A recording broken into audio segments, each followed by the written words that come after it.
It's Jojo Friday, and what better way to spend waiting for more of the Part 6 anime episodes to drop or waiting for Part 9's manga to start than looking back at some of the media that came before it, especially the stuff that is mostly forgotten, like both of the PlayStation 2 games based on Part 1 and Part 5 respectively. In this video, we'll be reviewing the Phantom Blood game that came out in 2006. Last year in 2021, a group of fans released an English translation so anyone who had a modded PlayStation 2 or the ability to emulate the game can now play it in a language they understand. Originally, I thought I'd have a flowery opening about the game and then ease you into this fact, but I'm just gonna rip the band-aid off here and bluntly say that this game is bad. Yeah, sorry folks, this game is not very good. It still has some charm as we'll get into, but it's honestly a letdown, especially for someone like me who plays a ton of jank third-person PS2 action games and can imagine a good version of this game. Just 2 years prior, the Bizzare PS2 game came out, and that game is amazing. So it's not like this is an era where only bad licensed anime games come out. Right out the gate, the biggest glaring issue is that unless you check the controls or read the manual, which if you are playing this fan translation you aren't going to have, you won't know the actual controls of the game, and if you select the story mode, it just dumps you right into the thick of things without explaining anything beyond some combos you have for that first fight, which you can't view again outside of that starting screen. The only other time you get any information in the main story mode is these little tip screens during gimmick fights, and even then, it's not really that helpful. So for the first few chapters, I didn't really know how to play the game, and even after I thought I did, I still wasn't having a fun time. The game doesn't control very well. It's overall stiff feeling with the inability to change combo directions, only being able to roll forward based on what direction your character is facing, and having no lock-on. There is a face enemy button, but to my understanding, that only snaps you to the closest enemy at the instance of tapping the L2 trigger. It doesn't actually help you track the enemy with the camera or track your attacks to them. So like with Yakuza 1, where you would often push enemies to the side mid-combo causing you to miss, this game does the exact same thing. But that's the least of the combat's issues, as enemies can just break right out of your combos at will. Most of their moves give them complete invincibility, so they just phase right through your punches, and despite dodging directly into your attacks, they are completely unharmed, which the same can't be said for your terrible dodge. Yeah, your dodge seems to give you no invincibility frames and just makes your hitbox smaller, so if their attack tags you in any way, you're just fucked. The only time I ever managed to use it was spamming the dodge and sometimes rolling under some of the attacks, which only worked about 50% of the time, if I'm being really generous. The game doesn't feel anything but unfair when half of the fucking roster has this bob and weave move that you just seem to have no response to, and you're left with this terrible dodge. It makes the game teeth-pullingly annoying seeing hits connect with Dio, but do zero damage or make the blocked sound effect because he's doing his bob and weave, or half of his attacks, and all of these things give him invincibility on startup, so even if they aren't in the act of dodging yet and your hitbox collides with their hurtbox, they don't react at all. Enemies often break out of your combos and just become invincible or start blocking for no reason. It seriously feels like they are the overpowered player character with the game stacked in their favor, and you're the poorly programmed boss that is in their way. Even when you're actually kicking the enemy's ass, your move list feels incomplete. To my knowledge, there is no way to hit a downed enemy, so you just have to awkwardly stand there and do nothing while waiting for them to get up, and since fights start being on a timer, I ran into a few instances where I was getting timer scammed by Dio in the most on-brand way possible. When you fight Dio after he puts on the mask, he has two zombie cops fighting with him. They will keep getting up after you beat them, so I thought that they were just there to be a nuisance and you had to focus on Dio. If you beat Dio, he will stay on the ground and recover what little bit of red life he has left in his health bar, since both you and the enemies can regain what little health you have left as long as it stays red, which definitely in no way drags out fights if you have to juggle multiple bosses at the same time and have to divide your attention between them, or when enemies have massive health bars and just lay on the ground till they recover all the work you just put into beating them, only for them to then cancel the recovery animations and sucker punch you to the ground. On the topic of these multi-person boss fights, they never feel like they function as they were intended,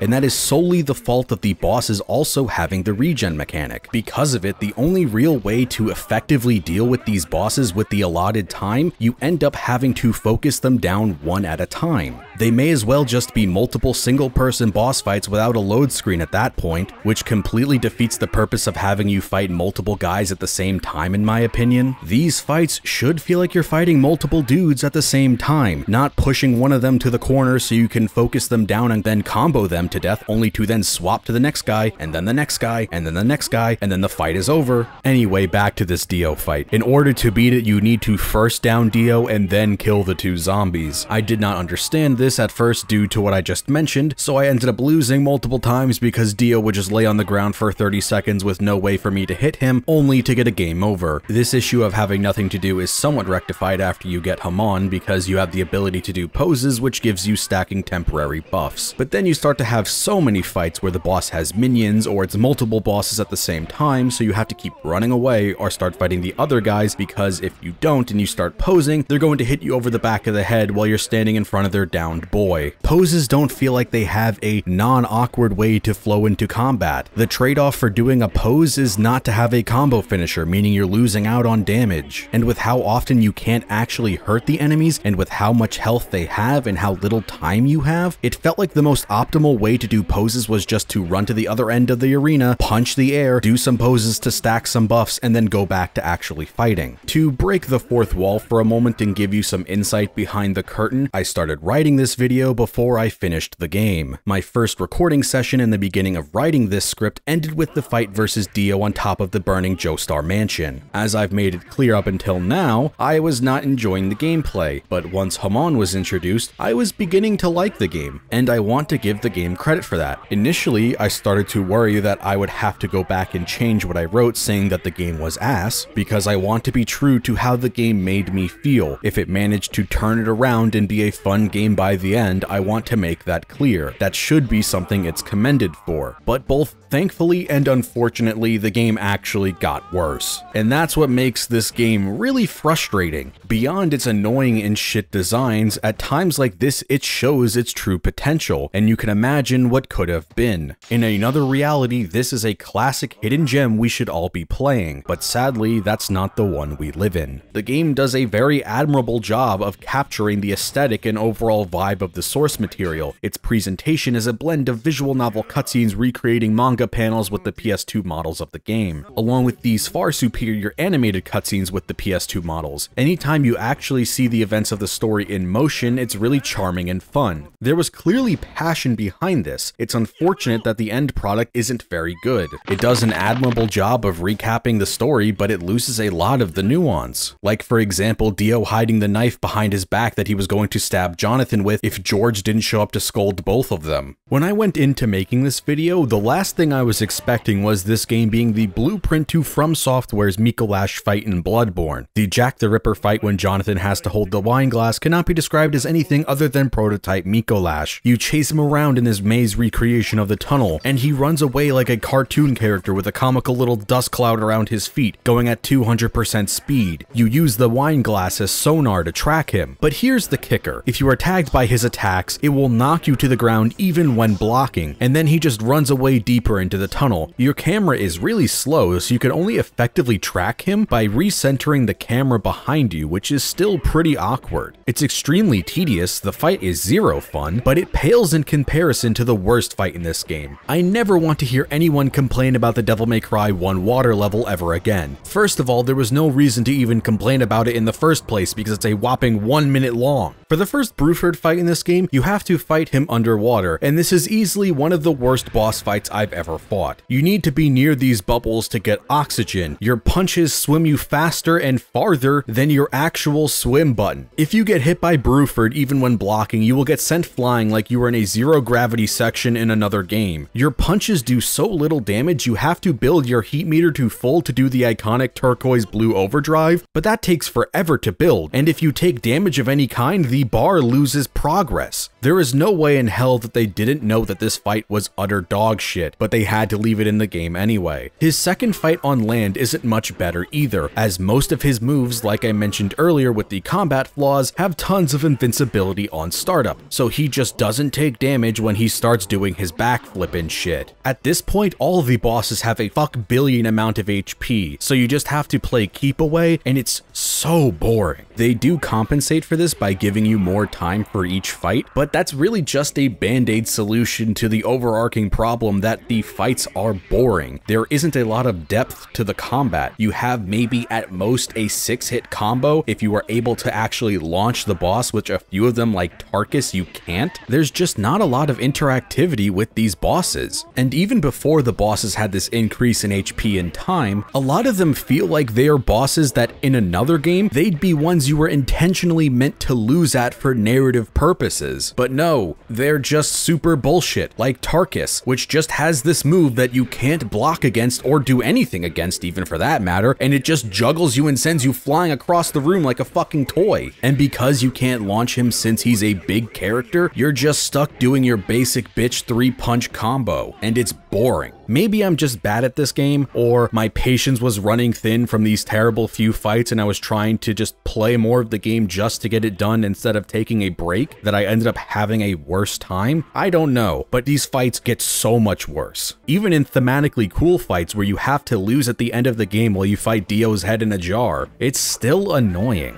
And that's the best way to summarize this game. Annoying.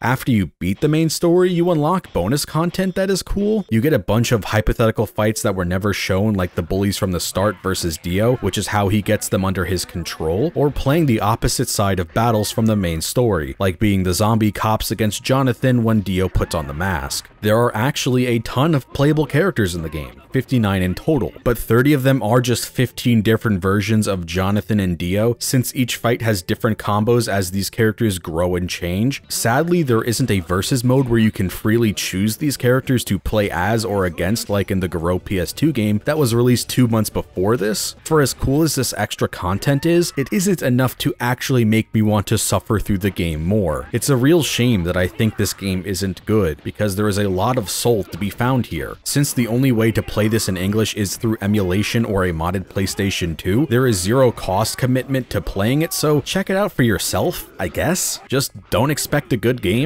Hopefully the Part 5 game is better since it was made by Capcom and also now has an English patch, so we'll just have to find out on the next Jojo Friday.